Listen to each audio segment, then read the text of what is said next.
자, 치은 형성 과정. 자, 보면 인공치아가 배열된 후에 이제 잇몸의 형상을 어떻게 보면 이 조각하는 부분이 치은 형성 과정이다 라고 이렇게 볼 수가 있습니다. 인공치아가 배열된 후에 의치상이 자연스러운 치은 형태와 유사하게 되도록 조각하는 과정이다 이겁니다. 여러분들 1학년 때 여러분들 치아 형태학에서 왁스 블록, 석고 블록 카빙을 해 보았을 겁니다. 지금 보시다시피 인공치아가 식립되어진 무치약 이 베이스플레이트 왁스에 이 잇몸의 형상을 자연스럽게 치은의 형태와 유사하도록 조각하는 과정이 오늘 의치상 조각의 치은 형성 과정이다 라고 말씀을 드릴 수가 있습니다.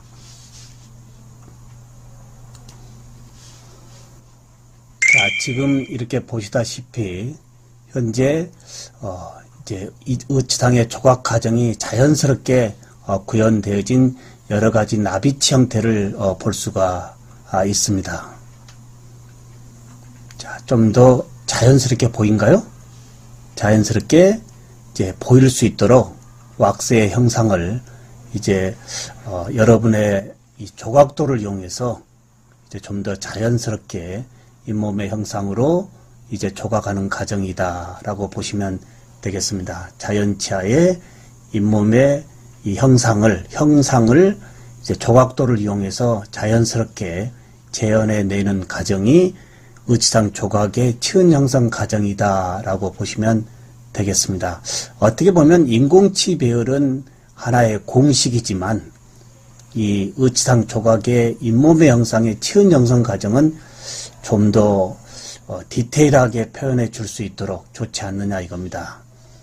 이러한 이 치은 형성 과정을 좀 더 세부적으로 살펴본다면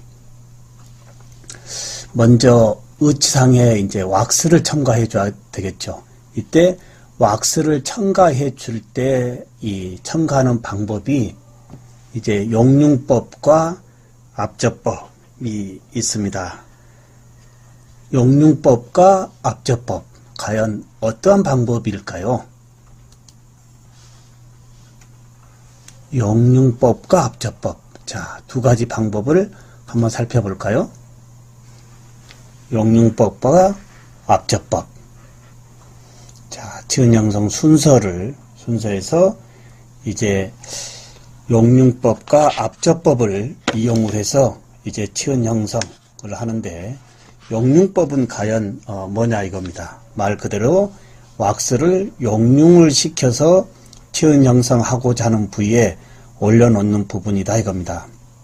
파라핀 왁스를 연화시켜 이제 롤링을 한 다음에 이제 풍상 형태로 이제 알코올 램프의 열에 의해서 원하는 잇몸의 형상을 조각하는 부분에 왁스를 이제 떨어뜨려서 충분하게 이제 이 조각할 수 있는 조건을 만드는 부분이 하나의 용융법의 왁스 첨가법이다라고 보시면 되겠습니다. 이때 이제 올려줄 때 신경 써야 될 범위는 다시 조금 앞으로 한번 가보도록 하겠습니다.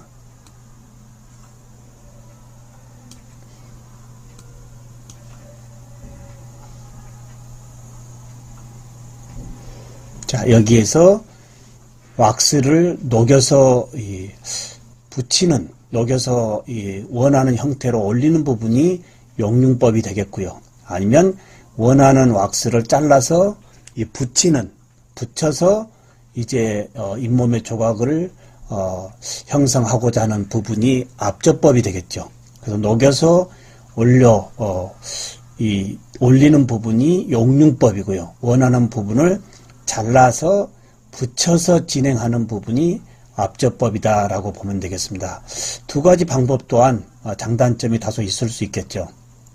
영융법은 말 그대로 조각도를 이용해서 일일이 왁소량의 원하는 왁스를 떠가지고 이제 원하는 형상이 될 때까지 이제 쌓아 올리는 축성법이 되겠고요. 그리고 앞접법은 원하는 왁스 양만큼 잘라서 붙이는데 시간은 다소 영융법과 앞접법에 따라서 차이가 있을 수 있지만 어떻게 보면 왁스의 치밀도가 형성이 된 상태에서의 조각의 가정의 효과가 높기 때문에 이러한 경우라고 한다면 시간으로는 다소 조금 지연될 수 있지만 앞접법보다는 영융법이 조금 더 좋지 않느냐. 또 상황에 따라서는 앞접법을 이용해서 조각도로 영융을 시켜서 붙이는 방법도 가능합니다. 어찌됐든 영융법과 앞접법을 상황에 따라서 이용을 하는데요. 이 부분에서의 하나 신경 써야 될 범위는 뭐냐. 이 뜨거운 왁스가 인공치아의 이치이동을 초래할 수 있기 때문에 어느 한쪽 부분에서의 계속적인 왁스의 첨가보다는 지그재그 좀 이쪽 부분 저쪽 부분에 이렇게 왁스의 열을 좀 더 떨어뜨리는 상황에서의 이 축성법이 조금 더 바람직하지 않느냐라는 부분을 말씀을 드려봅니다.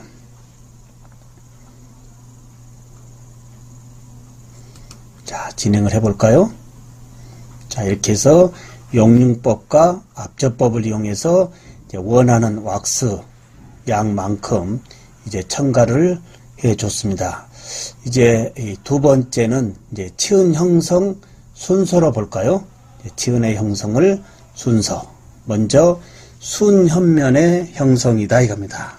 순현면이라고 한다면 순축 부분과 이제 현면을 이제 조각을 하는 범위입니다. 상당히 중요하죠.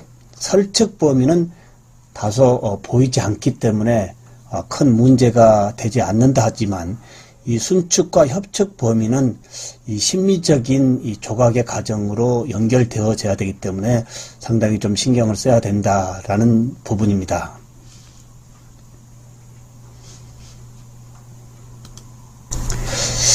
따라서 이 치은면은 인공치의 치경선 부위를 따라서 제거하는 것이 원칙이다라는 얘기입니다. 자, 지금 여기서 하나 보면 청년층, 중년층, 이제 노년층의 이 순축과 협축면의 이 치은 형성 범위입니다.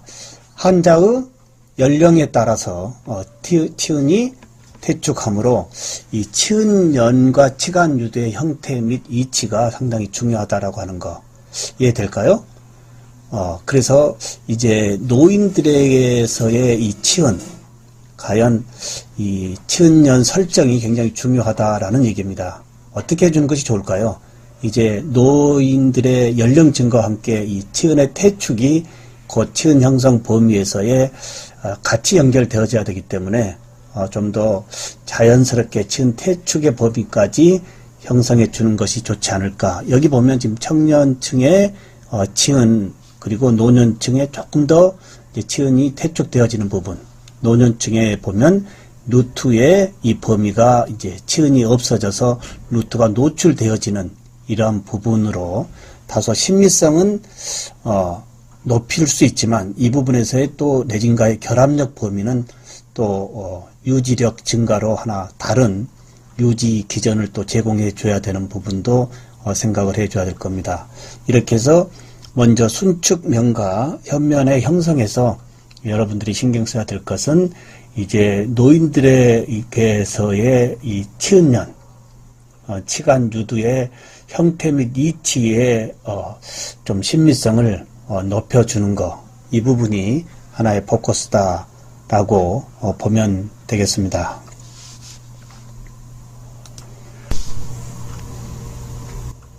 자, 이렇게 해서 이제 순현면의 형성 범위에 대해서 이제 치은 퇴축 범위에 대해서 말씀을 드렸습니다. 자, 이제 두 번째는요, 이제 치은연을 형성하는데 여기 보면 이제 조각도를 치면에 접촉시켜서 치하면에 대해 전치부는 60도, 구치부는 45도 각으로 해서 왁스를 이제 절단해 내라 라는 얘기죠. 자, 우리 학생들, 왜 전치부는 60도가 되고 이 구치부는 45도가 될까요? 여기에 지금 보면 왁스가 이제 덮어져 있겠죠. 덮어져 있는 왁스를 조각도로 절단해 낼 때 60도의 각, 45도의 각, 이 범위는 여러분들 코멘트의 답으로 주시기 바랍니다. 좀 생각을 해보시면 왜 전치는 60도, 구치는 45도 각으로 왁스를 절단해 내야 되는지 조금 여러분의 생각에 코멘트로 답변을 받고자 합니다. 부탁하고요. 자, 그 다음 이제 이 전치부, 순축면의 치근 부위 사이를 약간 움푹 패이도록 해주어 치근 융기부를 형성한다 그랬습니다. 자세히 보시면 현재 자연치아 대신에 내진 인공치아가 들어가 있고 잇몸 대신에 왁스가 덮어져 있다라고 한다면 이 왁스 속에는 사실 자연치아의 루트가 여기에 매몰되어 있다. 이 자연치아의 루트가 이 왁스의 이 속에 지금 들어있다라고 한다면 요 루트의 이 길이라든지 루트의 포용도에 따라서 이 치근 융기부를 형성해 주는 것이 이제 하나의 원칙이 되어져야 되겠죠.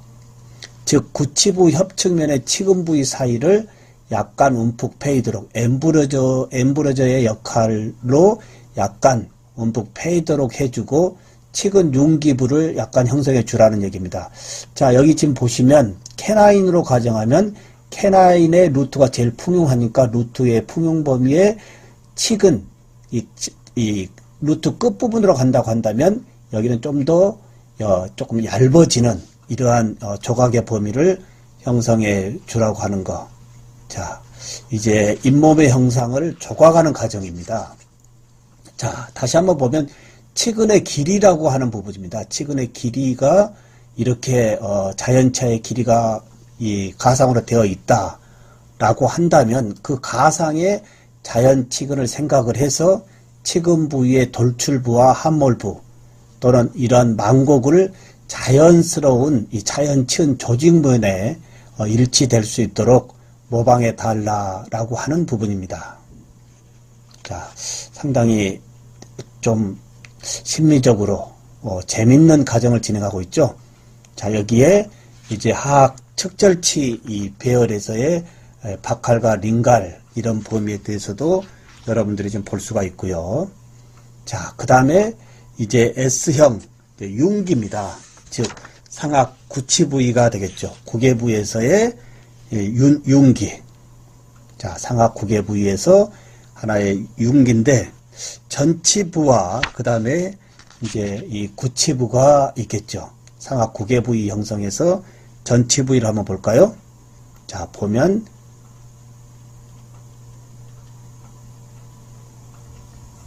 자, S형 융기 전치부 설면에서 구개면에 이르는 치조부는 S자 형태의 부드러운 곡선이 되도록 해주라 라는 얘기입니다.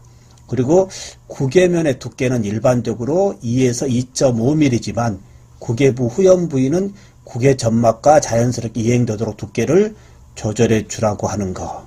자, 그 다음에 네 번째 순서는 하악 이제 설측부가 되겠습니다. 자, 우리 치은 양성의 순서를 지금 말씀드리고 있죠. 자, 네 번째는 이제 하악 설측부를 형성해 주라고 하는 거.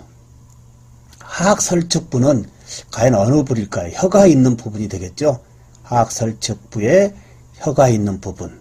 자, 한번 보면 이 혀라고 하는 것은 생리적인 운동에서 어떠한 부분에 방해물이 들어온다라고 한다면 이 혀는 어떻게 되겠죠? 의치상을 들어 올릴 수밖에 없겠죠. 따라서 이제 구치의 이 설측 부위는 치아면에서 의치상으로 약간 오목하게 해 줌으로 인해서 혀의 방해를 좀 줄여서 안정적으로 이 의치상이 이제 장착될 수 있도록 해 주는 거. 이렇게 보시면 되겠습니다. 하악 설측 부분의 부분. 그리고 이제 의치상의 이제 조각, 마무리 부분으로 한번 가볼까요? 자, 이렇게 해서 이제 순서를 한번 다 살펴봤습니다. 의치상의 이 치은정성 순서는 처음에 어떻게 했죠? 왁스에 이제 첨가하는데 용융법과 압접법을 이용해서 우리가 왁스를 이제 조각하는 이 두께만큼 올려줬고요. 올려준 다음에 순서는 순축면과 현면을 치은의 태축의 범위에 맞게끔 이제 형성을 하는데 전치부는 60도, 고치부는 45도 각으로 하되 루트의 길이라든지 루트의 풍용도 범위를 다 설정해 주라 그랬습니다. 그리고 상악 구개부를 S자 형태로 해주고요. 그리고 그 다음은 하악 설측부에 혀가 위치되는 부분을 오목하게 좀 해줌으로 인해서 안정적인 의치상을 이제 장착시켜 달라고 하는 부분을 이제 학습을 했습니다. 이제 이러한 치은 형성이 끝나면 의치상 조각 마무리로 한번 가보도록 하겠습니다. 말 그대로 이제 조각, 이 왁스의 모든 면을 깨끗하게 이제 조각을 하는 범위입니다. 자, 지금 왁스 덴처라고 하기 어려울 정도로 자, 깨끗하게 심미적으로 만들어져 있는 이러한 상황입니다. 자, 여기에 이제 점각이라고 하는 겁니다. 자, 점각, 말 그대로 이제 이 스티플링이라고 하는 이 지금 보시면 자연 특성을 묘사시켜 주는 부분이 점각법이다라고 보면 되겠습니다. 자, 그러면 이 자연 이 특성을 묘사해 주는 점각 형성의 이 방법을 어떻게 하느냐 궁금하지 않습니까? 자, 궁금한 부분을 한번 열어보면 자, 여기에 나비치에 보이는 순축 부분, 굳이 보이지 않는 부분까지는 할 필요가 없겠죠. 다시 말씀드려보면 점각법은 다수의 이 작은 오목점을 내진 의치 상현에 형성해 주어서 이 빛반사를, 빛의 난반사를 유도하여 명암 차이가 나타나게 해주는 것, 즉 번쩍번쩍하는 부분을 좀 더 줄여줌으로 인해서 자연 치은에 이래 이 자연스러운 이런 색조를 이제 재현해 주는 것이 점각법이다. 그러면 지금 나비치에서의 요 보이는 요 심미적인 부분을 왁스를 약간 연화시킨 다음에 여기에 지금 칫솔로 살짝 좀 눌러준다고 하면 약간의 점각이 이루어지겠죠. 여기에서는 왁스 나비치에서의 칫솔에 의한 점각법을 볼 수가 있는데요. 저 개인적으로는 이 왁스 덴처의 점각법은 조금 반대합니다. 지금 점각은 이루어낼 수 있지만 의치 온성 후에 다듬질 과정에서 이런 부분은 거의 소실되어지기 때문에 저는 왁스 덴처에서의 점각법보다는 이제 의치 다듬질 후에 의치상에서의 점각법이 더 효율성이 높다라는 부분을 말씀을 드리겠습니다. 자, 이렇게 해서 점각법을 이제 뭐 진행하고요. 자, 점각법 볼까요? 잇몸 부분이 약간의 오목점들이 형성이 되어 있는 거. 혹시 이 부분이 이해가 안 되면 여러분들의 가족들 구강을 잠깐 잇몸을 보면 이렇게 깨끗한 번쩍번쩍한 잇몸이 아닌 이런 다양한 이런 오목점의 점각이 이제 자연 치은에 형성되어 있는 것을 볼 수가 있을 겁니다. 이 부분이 이제 점각법 신미성을 높여주는 부분이다 라고 보면 되겠고요. 자, 지금 보시다시피 어떻습니까? 자, 자연 구강의 치은입니다. 지금 보시면 민환 교수가 지금 마우스로 지적하는 이 부분이 보니까 약간의 다 지금 이런 오목의 점각이 자연 치은에 형성되어 있는 것으로 이제 확인이 되어집니다. 이해가 되시죠? 자, 신미성을 높여주는 부분. 이 부분은 이제 내추럴 덴처라고 하는 겁니다. 자, 다른 어떤 의치상의 이러한 핑크 레진이 아닌 내추럴 덴처. 자, 의치상 레진입니다. 좀 더 자연스럽게 만들어져 있나요? 예, 조금 잇몸의 형상을 루트의 풍용도나 점각으로 해줬고요. 이 부분 보시면 어떻습니까? 치은 형성인 루트의 범위를 조금 이제 피계 범위를 줄여줌으로 인해서 자연스러운 잇몸의 태축까지도 볼 수 있는 이러한 수지의치를 볼 수 있는 거고요. 자, 이렇게 해서 이제 나비치의 치은 형성 과정을 거쳐서 이제 의치상의 조각의 마무리, 먼저 이제 점각법과 그리고 이제 두 번째에 구개추벽과 절치유두 형성이라고 나옵니다. 구개추벽, 즉 구개주름이 되겠죠. 여러분들 구강 입천장에 혀를 대고 구개추벽을 혀를 한번 터치를 해보면 약간의 울퉁불퉁한 이러한 부분이 보일 겁니다. 자, 여기 이 부분이 이제 구개추벽이 되겠고요. 여기 절치유두가 되겠죠. 이 부분을 형성해 주는 것이 오히려 의치 장착했을 때의 어떤 거부감이나 어떤 이런 바른 부분이 더 좋다라고 하는 거. 이렇게 여기에 깨끗하게 아무것도 없애는 것보다는 여기에 당연히 구개주름과 절치유두를 형성해 주는 것이 이물감이나 보조의 어떤 바른 범위를 더 높일 수 있다라고 하는 거. 여기는 아무것도 없죠. 근데 실제 우리 총이치 실습에서는 여러분들을 이 나비치의 이 구개, 이 주름, 이 절치유두는 실제 여러분의 구강에 그 부분을 퍼티로 인덱스를 떠서 여러분의 개인 요 구개 주름에 절치유두를 붙여서 이제 의치상을 만들 겁니다. 상당히 신나지 않을까요? 재미있겠죠. 다른 사람이 아닌 여러분 본인의 구개추벽을 퍼티로 인덱스를 떠서 왁스로 재현시킨 다음에 여기에 나비치에 붙여서 이제 수지의치로 제작한다라고 한다면 여러분의 수작업에 의해서 만들어진 이 나비치가 이 수지상으로 바뀔 때 구개 이 주름 부분과 절치유두는 여러분의 것으로 재현이 된다라는 얘기입니다. 이해되시죠? 상당히 재밌지 않을까요? 자, 이렇게 해서 구개 주름과 절치유두 형성이 의치상 조각 마무리 부분으로 형성이 되는데 지금 실제 자연 구강입니다. 자, 구개 주름 여기에 절치유두를 보이고 있을 겁니다. 자, 여기에 한번 제가 연필로 한번 더 상세하게 좀 보이게끔 그려봤습니다. 자, 절치유두가 다양하게 되어 있죠. 자, 좌우 대칭이 아닌 비대칭으로 여기에 약간의 이 행국의 주름, 행 쪽에 국의 주름과 절치유두가 이제 형성이 되어져 있는 부분. 자, 다양하게 보이죠? 이 환자인 경우는 조금 더 좀 더 풍요하게 되어 있네요. 자, 이런 식으로 의치상에서도 반드시 우리가 이제 재현을 해 주어야 될 부분에 이제 국의 주름과 절치유두다라고 보면 되겠습니다. 자, 시중에서는 이제 이렇게 또 국의 주름과 절치유두를 이제 시판에서 쓰게도 하고 있는데요. 뭐 굳이 그럴 필요 이렇게 실제 왁스로 이제 팔아서 기성품을 팔아서 붙여서 쓸 수도 있는데 이런 방법보다는 우리는 약간 조각을 해서 할 수도 있고요. 아니면 좋은 한자의 어떤 좋은 이런 행국의 주름을 퍼티로 미리 인덱스를 몇 개 재현시켜 놓고 왁스로 이제 몰드에서 빼듯이 이렇게 붙여서 쓰는 이런 방법도 좀 더 효과적이다라는 부분을 말씀을 드려보면 되겠습니다.